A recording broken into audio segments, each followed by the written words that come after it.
嗨，各位家長你好啊，又係我 Alice 蔡姑娘親子活動治療培訓師。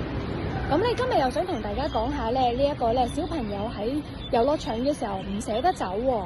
咁我哋會話啦，好多家長咧都有呢個困擾嘅。咁咧，如果我哋想咧減少咧小朋友咧可能喺遊樂場嘅期間咧玩完唔捨得走呢個情況咧，咁咧都會有啲小貼士俾家長嘅。第一就係咧，我哋咧要提前做好預備。咁我哋就話定俾小朋友有個心理準備，就係啦，你會可能玩1個鐘啦、半個鐘啦，或者15分鐘。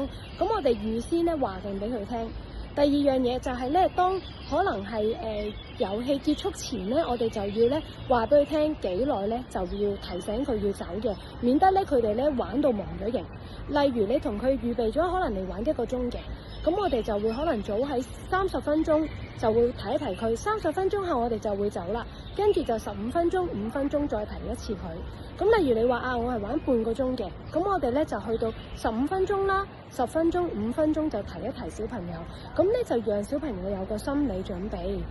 咁最後咧就係咧，當佢哋咧應承你玩完就走嘅時候咧，咁我哋咧要具體讚賞佢，就話俾佢聽啦，你真係好乖喎，應承咗我哋會走嘅時候咧，你真係會走啊！